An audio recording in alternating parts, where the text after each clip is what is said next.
Fort Lansin, doomed Belgian obstacle in Germany's path. The fort's guardians, among the first of the war's millions of casualties. In the opening months, the mould for a new kind of war was cast in the West. Industrialized states locked in conflict. Over 7 million men armed with the latest technology. 11 million civilians under brutal occupation.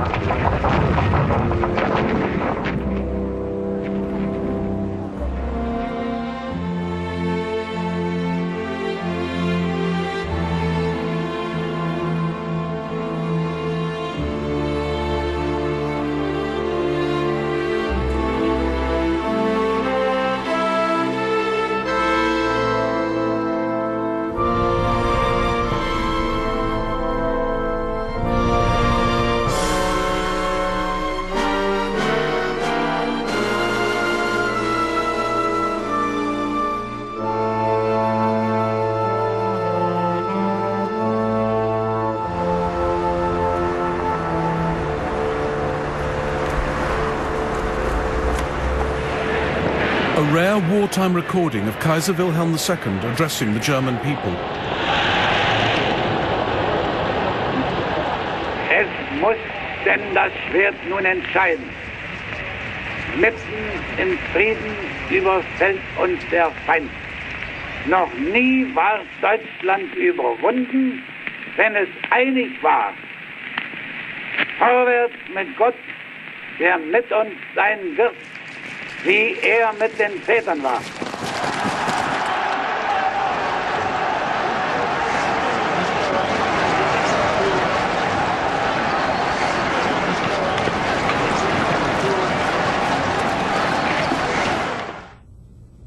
Germany, with 3.8 million men, faced a similar-sized French army to her west. But 3 million Russians were attacking in the east. Germany's resources were split between two fronts, and she couldn't easily smash through France's chain of forts along the border. But Belgium's defences were weaker. The idea of going through Belgium was General Schlieffen's, his way of storming into France and encircling the French army. But Schlieffen had retired in 1905, and by 1914 his successors had no illusion that there was any swift victory to be had in a two-front war. Indeed, at the start of Germany's war there was an air of pessimism, desperation, improvisation.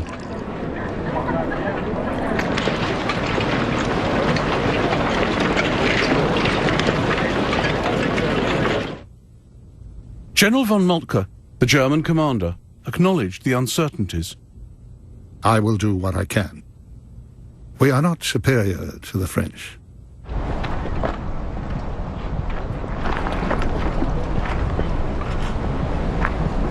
The Germans went to war less with a master plan than a recognition that they would have to take the war bit by bit.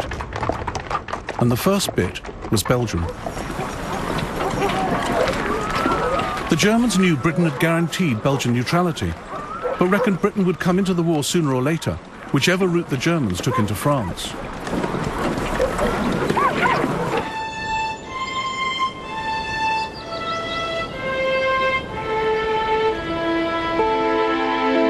The Belgians put their faith in reinforced concrete forts, armed with German Krupp guns.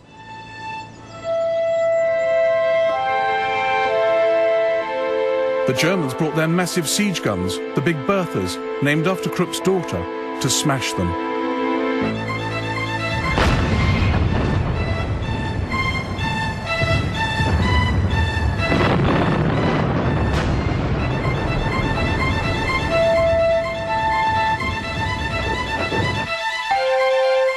Colonel Victor Nessans was in Fort Lansin on the receiving end.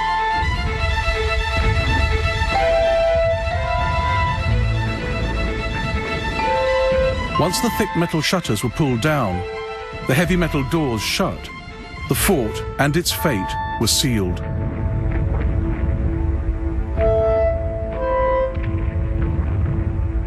The ventilation system has failed. The chimney of the generator is totally blocked. The fort is also filling with concrete dust. The men's chests heave to get air. They're suffocating. They don't look like humans anymore. Their features distorted with agony and hate. A German shell had hit the magazine, bringing down the 6-foot-thick concrete roof, crushing 250 soldiers to death. The survivors were horrifically burned.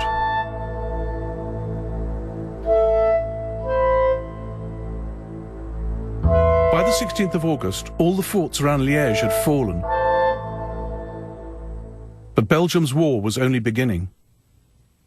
The Germans claimed that Belgian civilian snipers, francs-tireurs, were firing at them from garret windows and rooftops.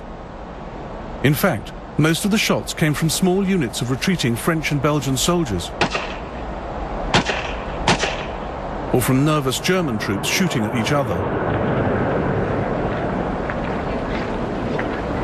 Nevertheless, General von Moltke issued a warning to the people of Belgium. Anybody who, in any form, participates without authorization will be considered as franc-tireur and summarily shot on the spot.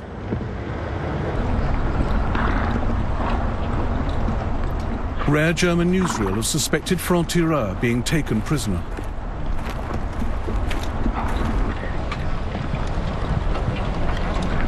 Lurid stories filtered back to raw German troops leaving for the front, heightening their sense of paranoia. At all training sessions, we're told about the nastiness of the French, that our wounded have their eyes gouged out, their noses and ears cut off. We're given to understand we are to act without mercy.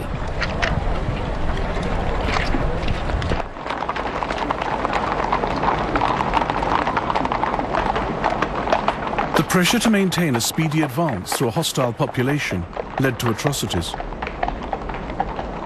These were not just the impetuous actions of frightened troops. They became part of a systematic plan to terrorize and demoralize the enemy. We've been ordered to kill everyone and wipe off the map part of the left bank of the Meuse. It's a tremendously honorable task and we'll be famous forever.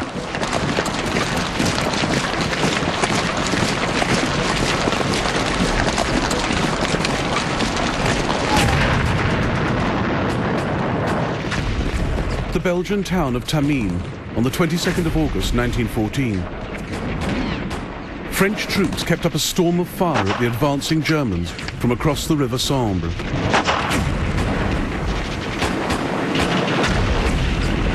The Germans rounded up civilians, including Fernand Scoyer, for a special task. We are forced to advance, acting as a shield for the Germans, who follow behind us. But they fall, mown down by French bullets. One of them charges at us like a man possessed and only stops when his bayonet has gone right through poor Martin, who leaves behind a widow and 3 orphans. After the French withdrew, the Germans were convinced that Belgian snipers were active, so they torched the town. They held hostages like Adolphe Serran captive in the church overnight, then escorted them down the Rue de la Station in the morning. The soldiers up on carts beat us brutally. The priests in particular were badly treated. Jokes, swearing, blows.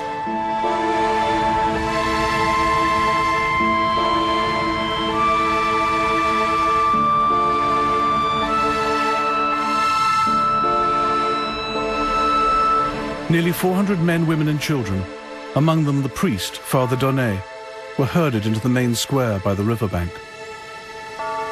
A German firing squad was waiting for them. A whistle blew, and the shooting began.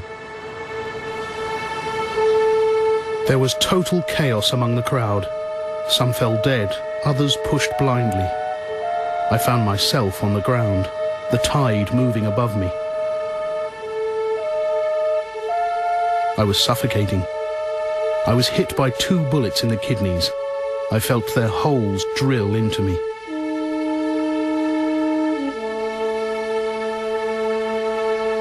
The ultimate cruelty was when the soldiers checked the victims one by one.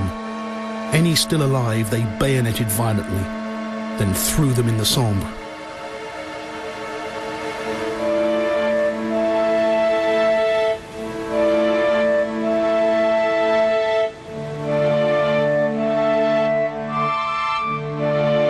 Photographs of some of those who remarkably survived the German bullets and those who fell victim.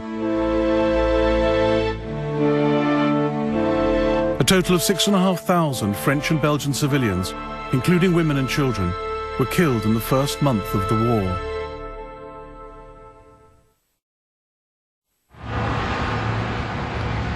A 180,000 Belgian refugees crossed the Channel to Britain. The stories of German atrocities against plucky little Belgium provided ideal propaganda to rally Allied public opinion behind the war. The image of the murderous Hun, the barbaric Boche, was born.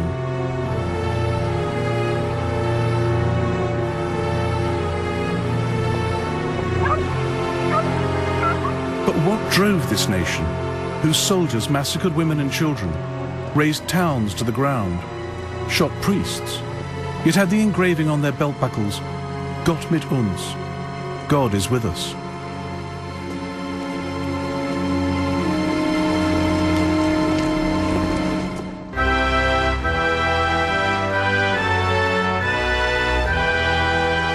The monument erected outside Leipzig to commemorate the centenary of the Battle of Nations was dedicated yesterday. In the interior of the monument is a crypt to the honor of the heroes who fell in the fight with Napoleon. Amid uproarious cheering, the emperor reached the broad flight of steps leading to the foot of the monument. The whole concourse sang the beautiful chorale, "Now thank we all our God."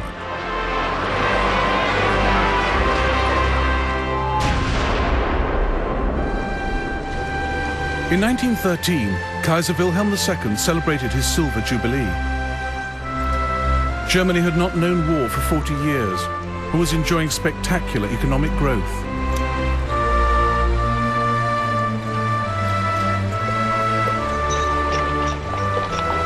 The Kaiser depicted his country not as an aggressor with territorial ambitions, but as the custodian of international concord.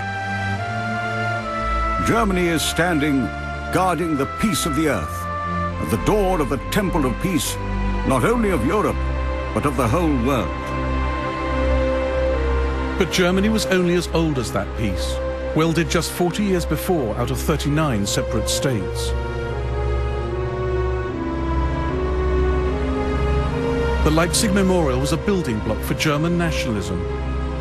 It harked back to a time when German states had joined with Britain and Russia to defeat Bonaparte's France.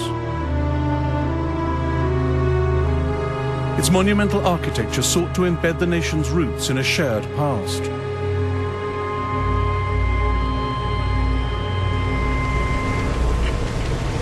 But the Kaiser in 1913 realized that the process of unification was not complete, and that spelt weakness. Whereas England forms a political unit, Germany resembles a mosaic in which the individual pieces are still clearly distinguishable. This is shown by the army, which is still made up of contingents from the various German states, all wearing different uniforms. The young German Reich needs institutions which are clearly German. Beneath one flag, Germany remained extremely diverse. Catholic South and Protestant North. Rural East and industrialized West. Germany seemed ultra-conservative, but boasted a modern welfare state which inspired Britain's pre-1914 reforms. I have been shown round one of the new labour exchanges by the Mayor of Strasbourg. I saw some of the poorest fellows in German society, but they all had an insurance card, entitling them to benefit in sickness, invalidity, infirmity and old age. There is no doubt that these labour exchanges are tremendous. The honor of introducing them into England would be in itself a rich reward.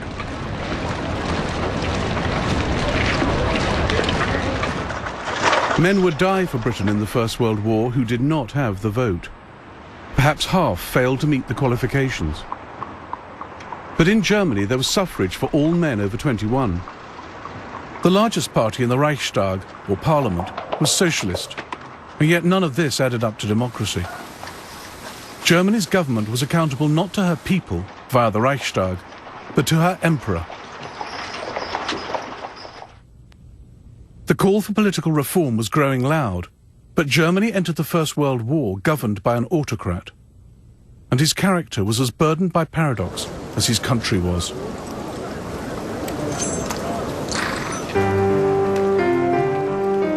One day, the Kaiser is a soldier king, rigid, traditional. Suddenly, he's the reform king, embracing the worker as a brother. Next, he is the modern king, treating the past with contempt, regarding the factory as a temple, with electricity powering all of Germany.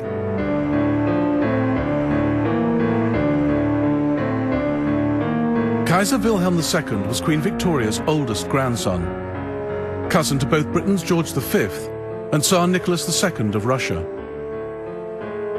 Wilhelm was born with a withered left arm for which he compensated with sports, sailing, riding and hunting. He had an immature streak, dressing up and playing often cruel practical jokes.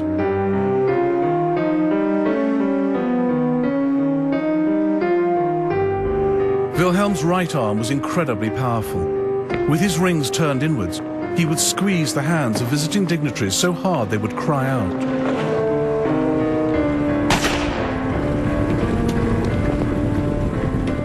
A king's insecurities matter little if he has no power, but the Kaiser was Germany's commander-in-chief, its supreme warlord. In no area has the Kaiser views of his own, and he doesn't know what to do. Sadly, he's putty in the hands of clever people and makes surprising leaps of judgment all over the place. Everything he decides is motivated by his desire to be popular.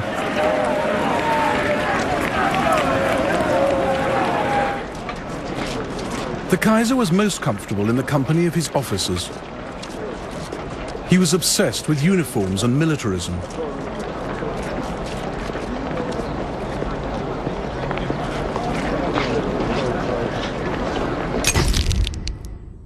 His army's ethos was rigidly professional, though even in peacetime half were conscripts. They were highly disciplined and the guardians of the German state. The French were old enemies. German troops going into Belgium and France used terror from the start. The civilian population, caught between the weight of historic fears and current military necessities, was not going to get the benefit of any doubt.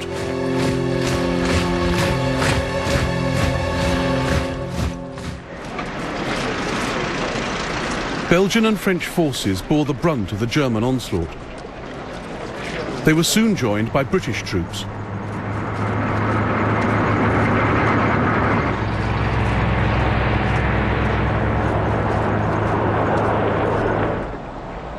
In all, 100,000 men of the British Expeditionary Force crossed the Channel in the early weeks of the war. On the 21st of August, British troops moved into position alongside the French Fifth Army near the Belgian town of Mons, close to the French border.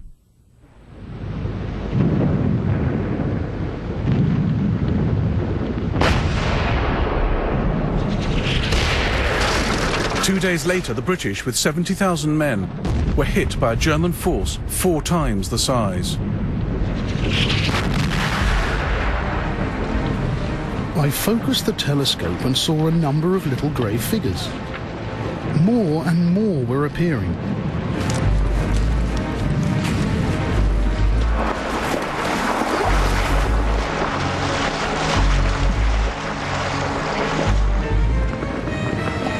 Women started to wail and rushed for home, followed by the men.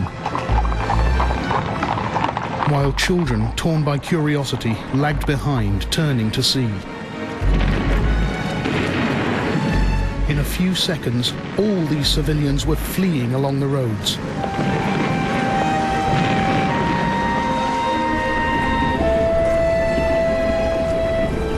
The Allies started an epic retreat south, just ahead of the German tidal wave.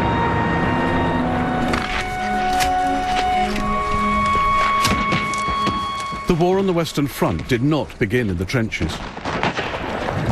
These early months were mobile, fast, dangerous. In the first 4 weeks, the German army lost over 250,000 men killed, wounded, and missing.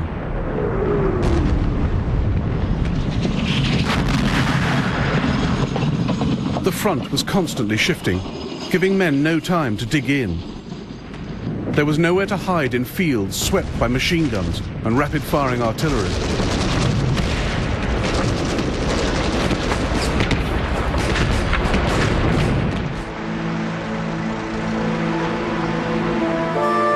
France has just been the object of a violent and premeditated attack. She will be heroically defended by all her sons. Nothing will break their sacred union. Once again, she stands before the universe for liberty, justice, and reason. Vive la France!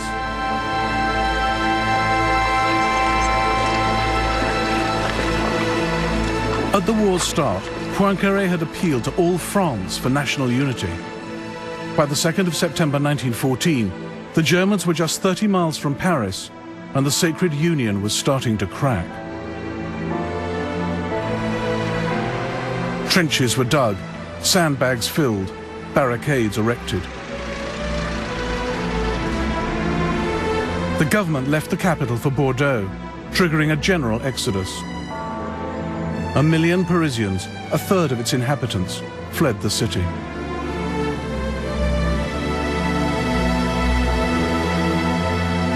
The fate of Paris and France would be decided on the River Marne. Fought along a 300-mile front, it was a battle France had to win.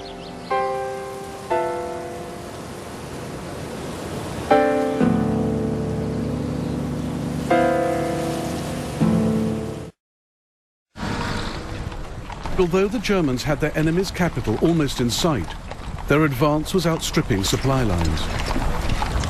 There were few lorries in 1914. Horses pulled the guns and wagons. General von Moltke, the German commander, grew alarmed.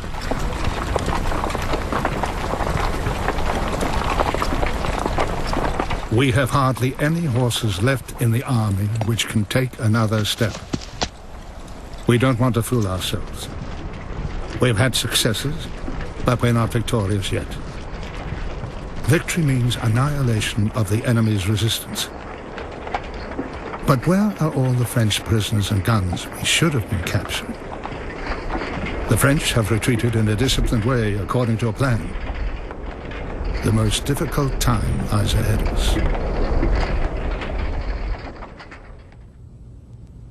The German right wing was sweeping down towards Paris. The French had detached troops from the east, moving them by rail to Paris to attack the Germans in their flank. The Allies now outnumbered the Germans and chose their moment to strike. As the Germans neared Paris, a dangerous gap opened up between their first and second armies. The British Expeditionary Force would be driven in like a wedge.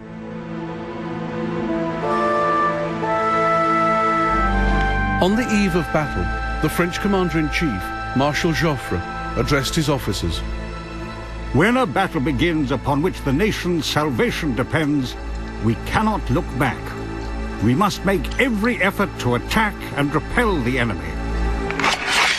Troops who can no longer advance must, at all cost, hold the captured ground and die rather than retreat. The Marne would consign the set-piece battle, fought on a single field in a day, to history. It was on the cusp between old warfare and new. Around Paris, great armies wheeled and manoeuvred as they had done for centuries. But to the east, the French dug trenches to defend their positions. Here, the battle lines would become static.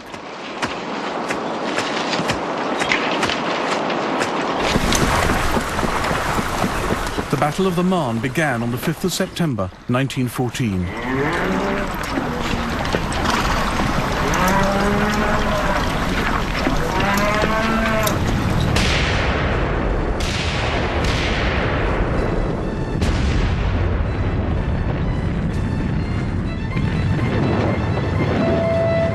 The fighting has begun. French shells explode incessantly in front of us. We seek shelter in a sunken lane. Stomachs loudly remind us of our hunger. Constant shelling makes it impossible to reach up and fetch an apple. Some block their ears so as not to lose their nerve with the incessant machine gun fire. Our ranks are decimated. We cannot hold this position much longer.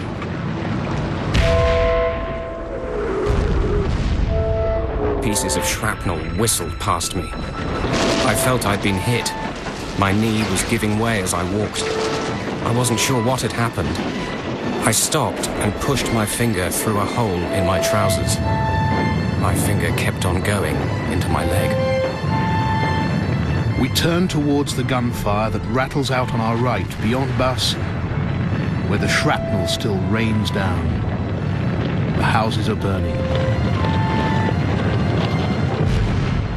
I hear from both sides, it's our own guns shooting at us. I stick very close to the ground, face against the earth.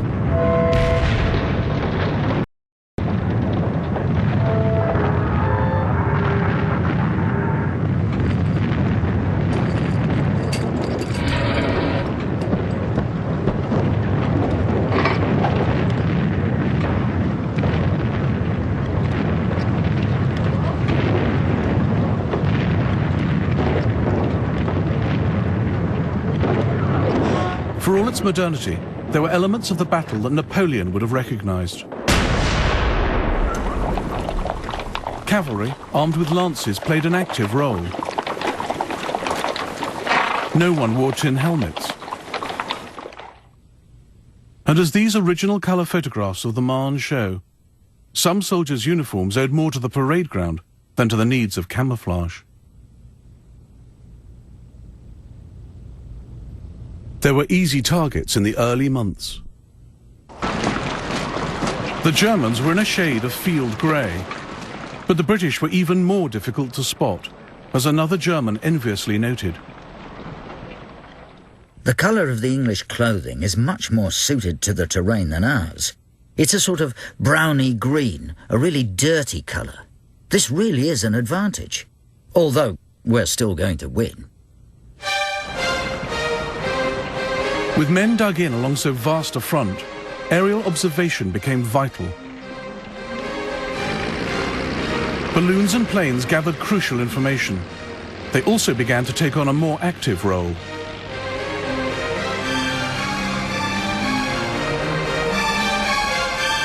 A French plane suddenly appears. It turns and drops something. The air fills with a strange whistling, followed by a violent explosion. It's dropped a bomb. 7 horses killed, 3 men lost. For us, this is something completely new. None of us know how to defend ourselves from this monster of the skies. German reconnaissance planes monitored the worsening situation at the Marne. Pilots' reports went to Count von Bülow's Second Army headquarters at Montmaur. Handwritten reports like this one revealed the steady advance of the Allies into the lethal gap between his men and the First Army. On the 8th of September 1914, von Bülow ordered his forces to retreat.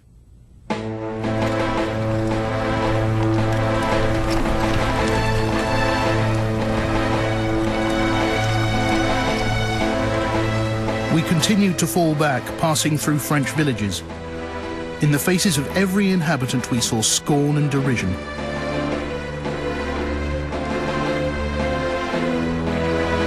The women leaned out of their windows and thumbed their noses and sneered at us. To them, we were the defeated army.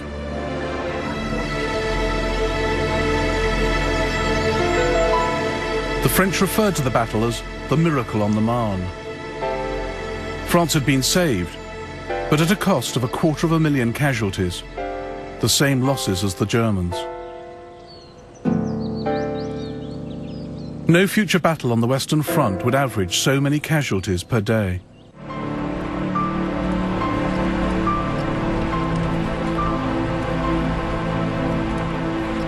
"33 German generals were quietly sacked. Moltke was replaced by Erich von Falkenhayn after a tactful pause.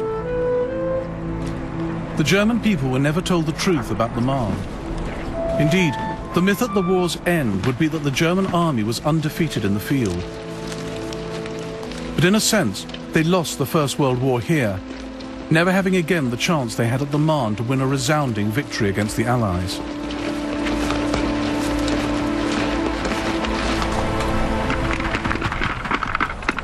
Germany was now committed to a long war, and she didn't have the resources for it. In November 1914, Falkenhayn ordered his troops to fall back to high ground and dig in.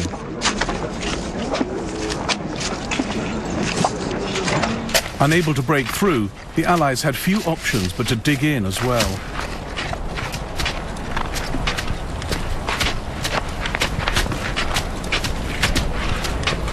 The pattern for the Western Front was now set, with its line of trenches stretching from the Channel to Switzerland.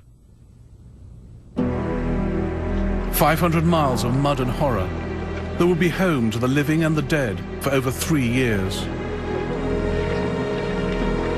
27-year-old Bernard Montgomery, the future victor of Alamein, wrote home to his mother. The situation is strange here. I eat peppermints with a dead man beside me in the trench. The German trenches are only 700 yards away. The weather is perfectly vile, very wet, and it's starting to get cold too. My clothes are soaked and muddy, but it's too cold to take them off. Any warm things you can send me and the men will be greatly appreciated.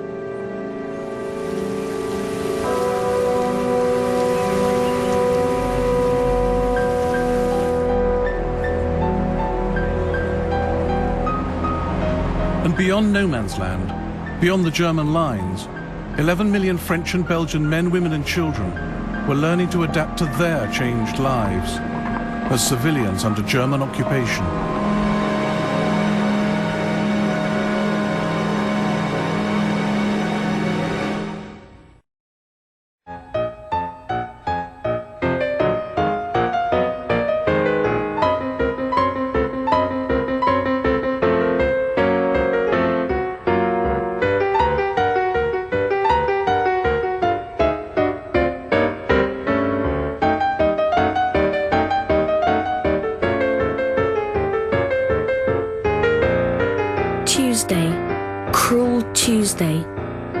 German troops ride past my window. I hear a guttural order, Armach. Soon the town is filled with Boche, the beasts, the swines. They confiscate all weapons and demand 250,000 francs in gold. The extraordinary diary of a 10-year-old French schoolboy, titled Journal of the Franco-Boche War.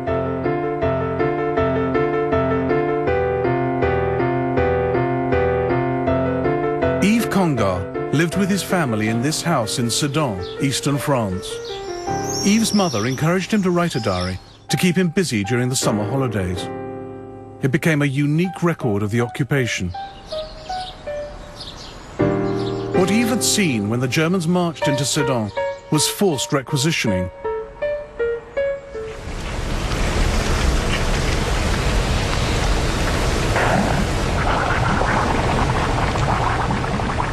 At the outset, Germany adopted a policy of state intervention for war production. In peacetime, Germany imported raw materials, but she knew that the Allies would impose a blockade. So German industrialist Walter Rathenau drew up plans to ensure the most effective use of what materials Germany had.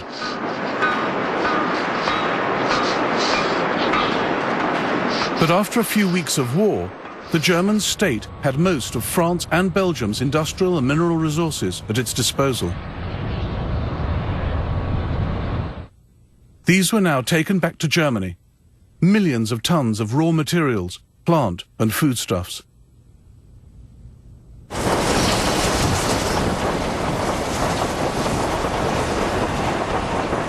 But the asset stripping wasn't limited to government. The German army was ordered to live off the occupied territories. What the soldiers wanted, they took. Moved on towards Fromelles. The inhabitants were pensioners.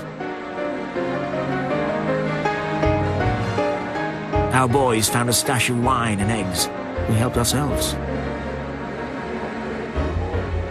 In the meantime, the church was shot to bits. Not a single house was spared.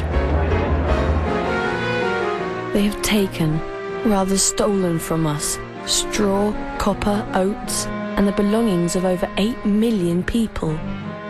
They have looted the cellars, the empty houses, the walnut trees, the telegraph poles, and the livestock.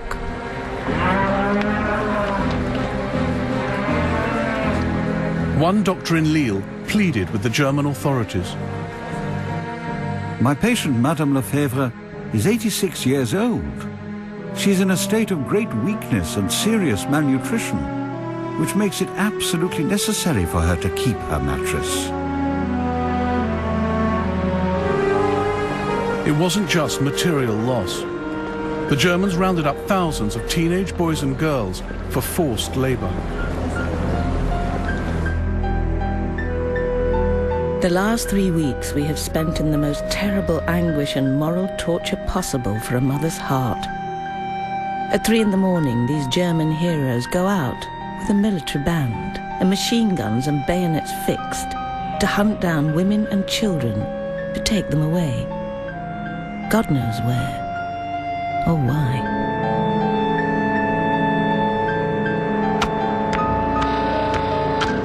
Eve's brother got a job at the railway station. Robert is unloading wagons of animal carcasses, already green and covered with rotten pieces of flesh, crawling with vermin. He has to touch these stinking dead animals with his bare hands.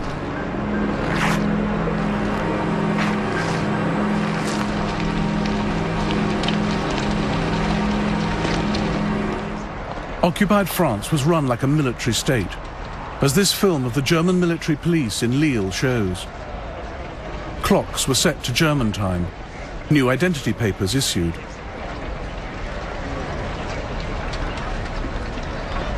The Germans generally made us parade at 5 a.m. One night, however, the whole commune was called out at 1 in the morning.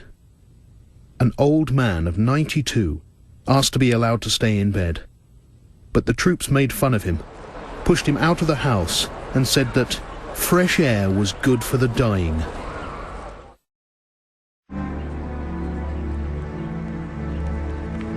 There was some resistance against the Germans, mostly passive.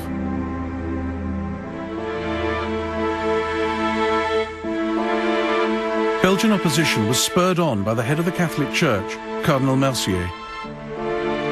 His letter, Patriotism and Endurance, was read out in every church across Belgium in February 1915. God will save Belgium, my brethren. You cannot doubt it. Nay, rather, he is saving her. Across the smoke of conflagration, across the stream of blood, have you not glimpses of his love for us? There is no perfect Christian who is not also a perfect patriot. Whence, in truth, comes this irresistible impulse which carries the will of the whole nation in a single effort of resistance in the face of the hostile menace? Mercier kept up his resistance, calling the Germans an army of evil and Lucifer's own. This embarrassed not just the Germans, but the Vatican. Like Pope Pius XII during the Second World War, Pope Benedict XV refused to condemn German atrocities. The Germans placed Mercier under house arrest in a bid to silence him, but it only increased his popularity. The Germans also unwittingly created another martyr. Edith Cavell was the British matron of a hospital in Brussels. After Belgium was overrun, she helped Allied soldiers escape into neutral Holland. In August 1915, she was caught, tried and condemned to death.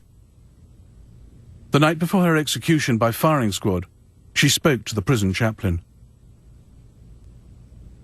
I have no fear or shrinking. I have seen death so often that it is not fearful or strange to me. And this I would say, standing as I do in view of God and eternity.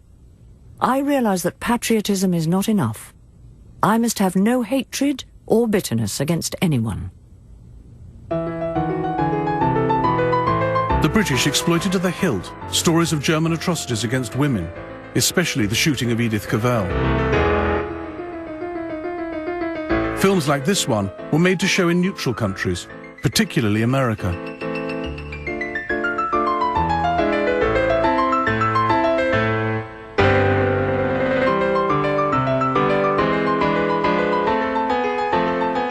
I closed her eyes and placed her body in the coffin. She was the bravest woman I ever met, going to her death with poise and bearing. She had, however, acted as a man towards the Germans, and deserved to be punished as a man.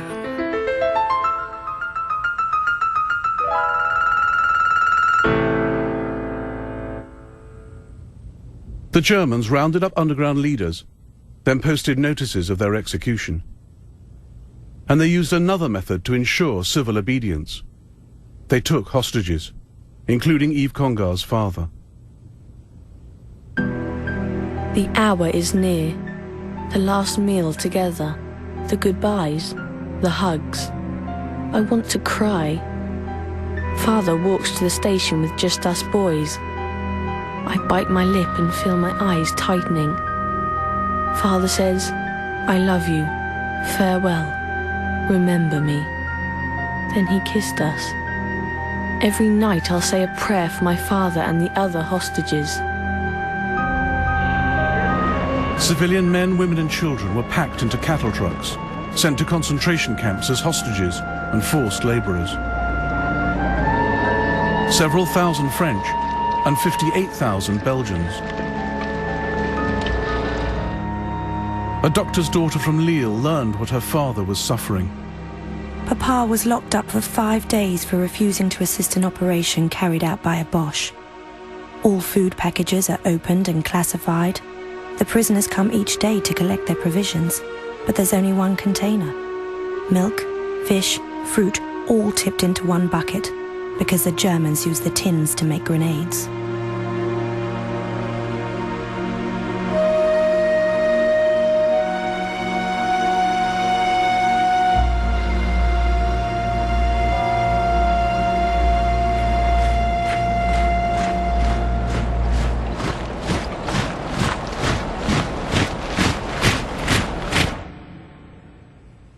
Far from being broken by the German occupation, Yves Congar, who became a prisoner in the Second World War, was politicized by it. There's hardly any bread. The swines will leave us to die of hunger. Too bad. After all, we are French, and if we have to die, we shall die. But France will be victorious.